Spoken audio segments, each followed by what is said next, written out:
Hey, welcome back to the Ping Pong Flix Show. My name is Chris Wong. This is episode 545 of the Ping Pong Flix Show.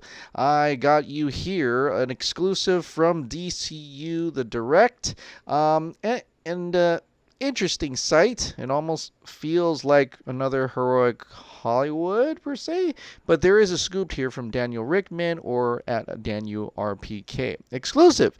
New Joker to be introduced in Matt Reeves The Batman trilogy. Now, a lot of this is kind of stuff we already know. The actual news is here. According to our contributing insider, Daniel Rickman, Matt Reeves is planning to introduce a new Joker into his Batman trilogy. Reeves is planning for the Joker to appear in the second and third movies as one of the film's multiple villains. This new Joker will be referenced in 2021's The Batman, and casting for the role has not yet begun. So, what does this mean? What does this mean? By the way, this is an awesome picture that Trinity put out today. Crazy fan art. It's awesome. But anyway, going back, the Joker, a new Joker. So that kind of just takes away. That should dispel everything. I mean, I think people should already know already. I think, hopefully, that this is not even connected to DCU. This is not a replacement for Ben Affleck's Batman. Robert Pattinson there's not, this Joker is not a replacement for Jared Leto's Joker. This is an entirely separate universe from the DCU, and now we even know as well it's entirely separate from Joaquin Phoenix's Joker as well. It's another Joker in this universe. It's kind of like, Heath Ledger is the Joker of the Nolan universe. Jared Leto is the Joker of the DCEU universe. Joaquin Phoenix is the Joker of Todd Phillips's Black Label universe, if that's a thing. And of course, there's going to be a new Joker coming from the Matt Reeves Batman universe. So this is its own separate thing. It's going to be a new take on a Joker, which is fine. I'm very curious to, and not entirely surprised, really. I mean, not entirely. I'm expecting every villain to show up in this new Batman trilogy, and they're saying it's a trilogy here. Because the first movie, you're getting what? You're getting Riddler, you're getting Penguin, you're getting Catwoman, so on and so forth. Quite a bit of villains in the first movie. There's going to be more villains going on after that. So there should be chocked full of great rogues gallery, and Batman has the best rogues gallery aside from Marvel's Spider-Man rogues gallery. But and so it's exciting to hear that they're really bumping it up here. They're even going to tackle the Joker later on, Batman's arch nemesis, number one villain himself. So that should be very exciting for the Batman fans out there. So, but since we're talking about Joker, we're still kind of liking Jared Leto Joker. I kind of like Jared Leto Joker. I do.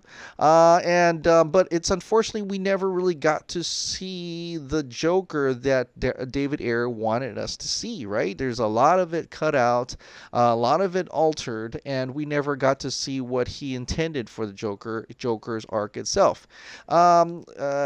Josh Too Good For You said this. Ayer just dropped this on IG, so it's on Instagram in his Insta stories. It is a picture, a nice snapshot picture of what looks like the final scene of the Suicide Squad. Now, in the final scene of Suicide Squad, Joker does come in and break Harley out of prison, out of Bellevue. And at that time, in the movie, it was a happy thing, right? In a movie, she wants him to break her out, and she's excited to see him, and they actually have a smile and embrace. This looks different. I mean, I've got to go back and watch it, but I don't remember him screaming at her, and it just doesn't, you can't see her face, but it doesn't seem like this is a happy moment for her. Maybe she didn't want to be broken out. but he came in and broke her out anyway. So there may be a big change, maybe a very big difference between the ending of David Ayer's Suicide Squad as opposed to the theatrical cut as well. There are other changes too, and some you can actually go and see right now. Richard Alexander said this, at David Ayer Movies, I'm getting curious now. How close is your cut to this by Marv Wolfman? This is the original, the official movie novelization of Suicide Squad. I heard this was close to what should have been. Even opens with Enchantress and has more Joker. Now, Marv Wolfman actually replied to this, says this. It's hard to say. I was asked to make changes in my novelization right to the end as the movie evolved to reflect the changes made. There are still some parts of it that reflect the original script as well as parts that include the changes, so it's a little bit of everything. And that is true. Thank you to that one fan who sent me that publication of the book. As I'm reading it, the first few chapters, it's entirely about June. It's entirely about her finding Enchantress. It's like a mountain climbing adventure. There's dialogue and everything like that. So that part was very much messed with, and I'm still reading through it to see how much more, if anything, were changes. But the first thing I did notice is that right in the beginning, it's all about June. It's all about Enchantress, and I thought that was actually very intriguing. I would love to see it kind of start that way, to see how that works out, fleshed out. June is fleshed out a little bit more, than the actual movie, and so I'm ready. I'm waiting to look for the Joker aspects of it, to see how much is more in there. I gotta admit, I skipped right to the end. I didn't see Joker there, so that part may have not been altered too much, but I'll just continue to see that. But obviously she said that there are parts in it that include the changes. It's a little bit of everything. So, if you are interested, go pick up that book or get that book, a novelization, and take a look for yourself. What you think the difference between the novelization as compared to the actual movie Suicide Squad, a theatrical or extended cut. But in any case, we're still wanting David Ayer's movie, right? Something is interesting here. I'm a fucking Kamen Rider, fucking Lord Forza. Yeah, that's interesting. I love Kamen Rider too. I just don't see how it could work with even a competent edit. Does that mean it's impossible? No, just very unlikely as far as I can see. And I think they're in terms of talking to the plot. In fact, over here. Okay, let's rewind. Now, going back, David Ayer talked a bit about this, and I kind of talked a bit about this on the David Ayer Suicide Squad live chat. Imagine if Todd Phillips' film The Joker was reshot and recut because it was too dark. This is exactly what happened to Suicide Squad. Anyone who says my cut did not work owes me to say it directly to me. And then there's this fan here, which is unfortunately... his name is I'm a fucking Kamen Rider. I fucking love Force. I don't care for Force, but I'm a Kamen Rider fan as well. So it's kind of sucks this person is really being douchey about this. But the part that and he's responding to another fan about this, about the editing and everything and how hard it would be. Down to this last comment here, it says, I just don't see how it could work with even a competent edit. So it does sound familiar, right? Does that mean it's impossible? No, just very unlikely as far as I can see. And it's funny, it just sounds so much like when the Snyder Cut was coming out. They were talking about Snyder Cut. It doesn't exist. It's unlikely. It's not going to happen. If you don't care, then why are you, talking under the director? If you don't care, go back to your Kamen Rider. Go back to watching Force.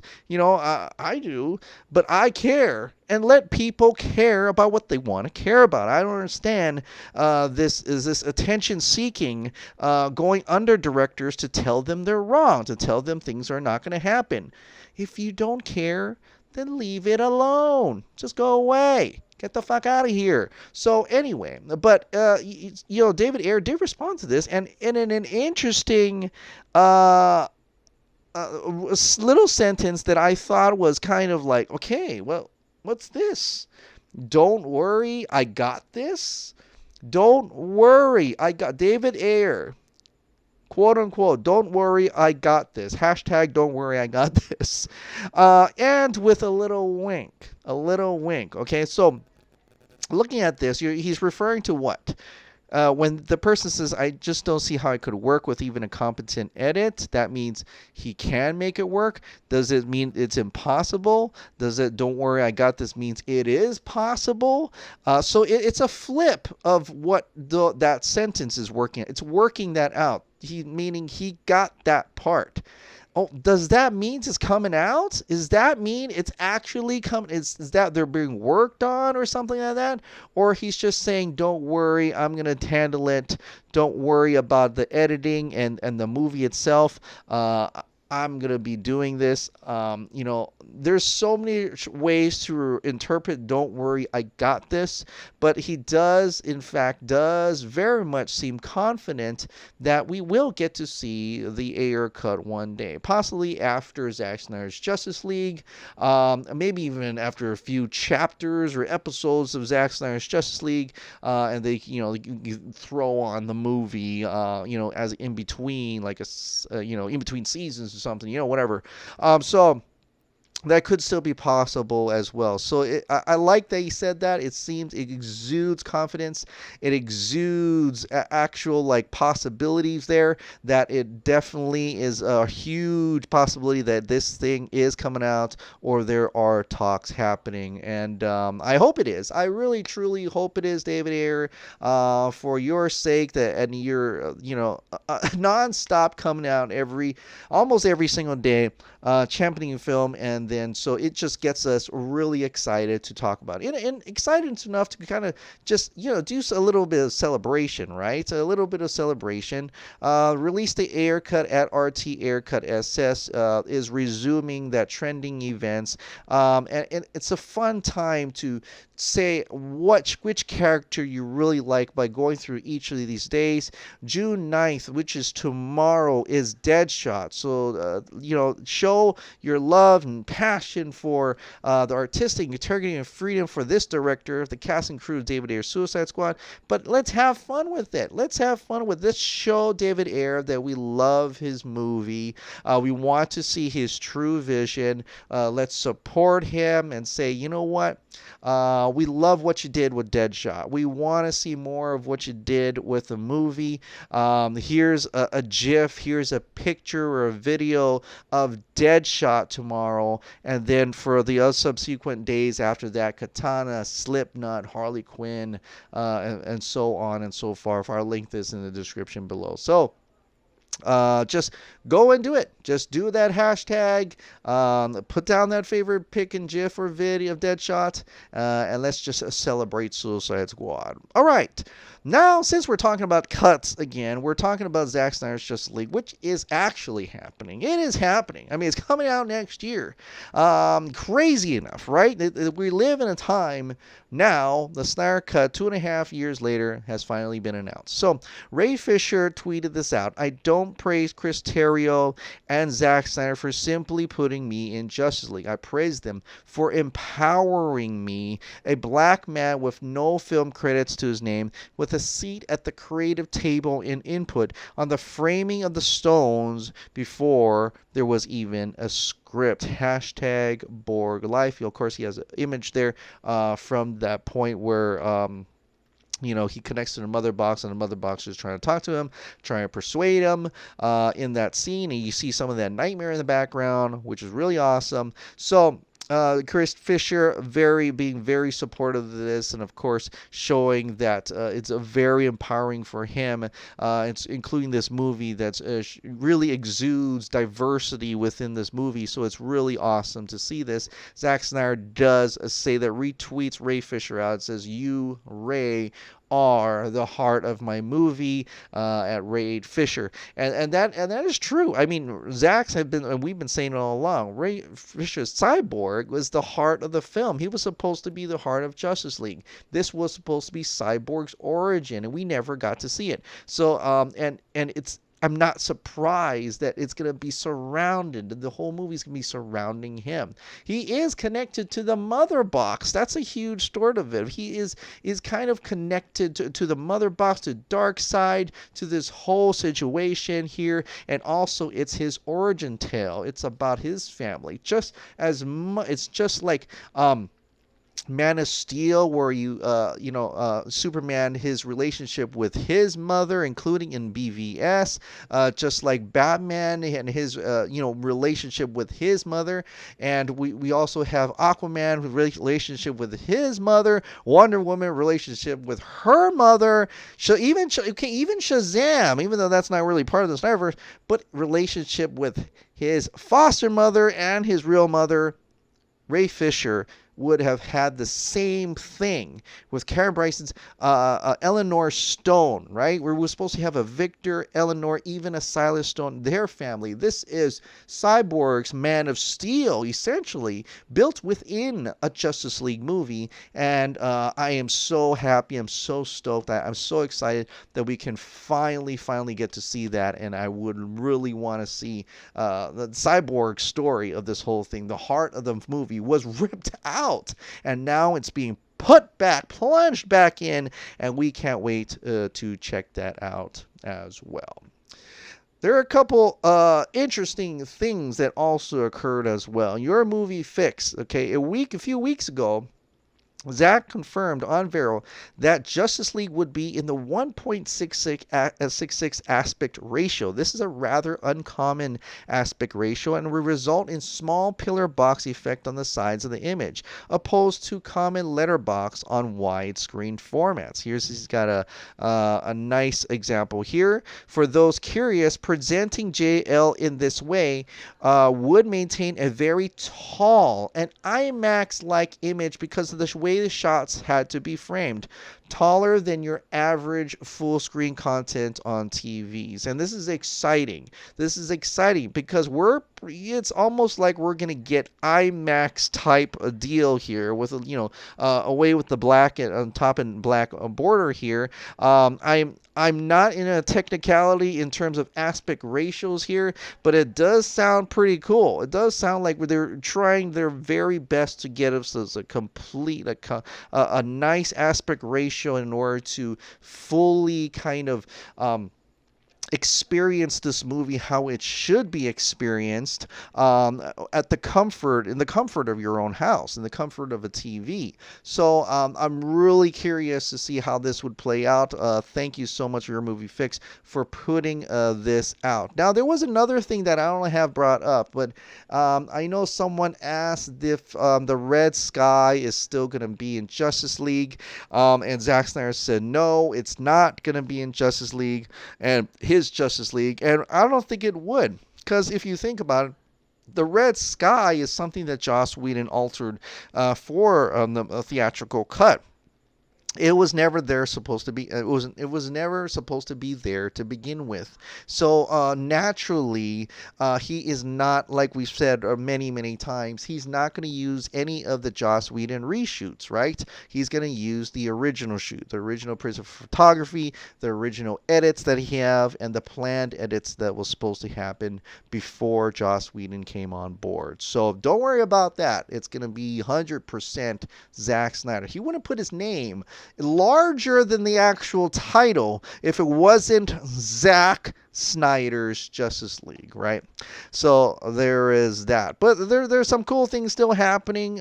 More things that are really cool happening. I'm going to pull up Danny's tweet here. Next week will be 7 years since we got this masterpiece, which is actually this week. I don't but I'm going to pull up this image anyway. We have like 6, well, by the time you see this, it's 5 more days to the Man of Steel live stream charity watch party. this Sunday, June 14th, 2020, Man of Steel. Let's celebrate the 7th anniversary of Man of Steel by watching it together and donating to the American Foundation of Suicide Prevention. Join us on June 14th of 2020, American AFSP symbol right here, 2 p.m. Pacific Standard Time, 5 p.m. Eastern Time, 10 p.m. London, and 11 p.m. Europe. So, okay, I never get tired of this movie. I really never get tired of this movie. What a better way to watch this movie and save lives at the same time. Join us for the Man of Steel watch party. And there is this little thing that went out the other day. A lot of people tweeted it out. I did as well. Save the date. hashtag JC2020, Zack Snyder's Justice League, 25th to the 26th of July 2020. Most common people are asking, what does JC mean? Well, J is justice. Let's just say that because it's the Justice League symbol.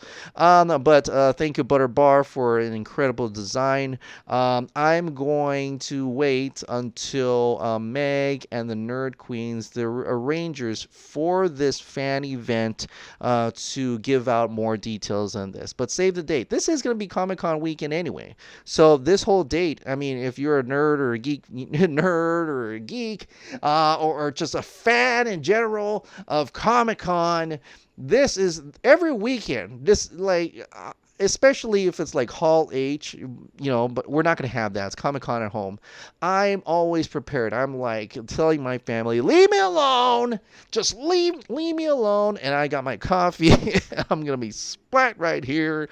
And so I can't wait to see what's going to happen that weekend. And I heard it's going to be really, really exciting stuff. So, but until then, HBO Max is out, so I encourage you to support HBO Max. Thank them for releasing the Snyder Cut. Although, if you can't, you're in a region, you're in another country, it's not in your region yet, I understand. I completely understand why you cannot support HBO Max right now, because you cannot subscribe. There's another way you can kind of thank them at the same way, showing support for HBO Max, and in the same breath, save lives by donating to FSP. Support HBO Max by wearing HBO Max on your shirt and tell them, I love HBO Max. These shirts are, there's not much time left to buy. 4 more days. I encourage you to check it out. Let's reach our goal here. Like I said,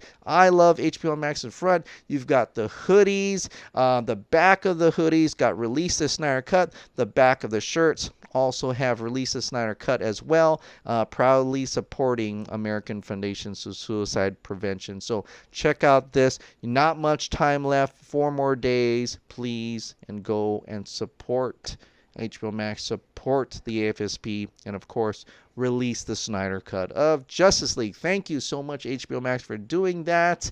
Once you're in the regions where people are at, I hope you're really, really trying to get that down. I'm sure everybody around the world are dying to subscribe to HBO Max to watch Zack Snyder's Justice League finally after it will be over 3 years. All right, guys. Well, thank you so much for subscribing. Thank you so much for watching. I'll see you next time. Bye.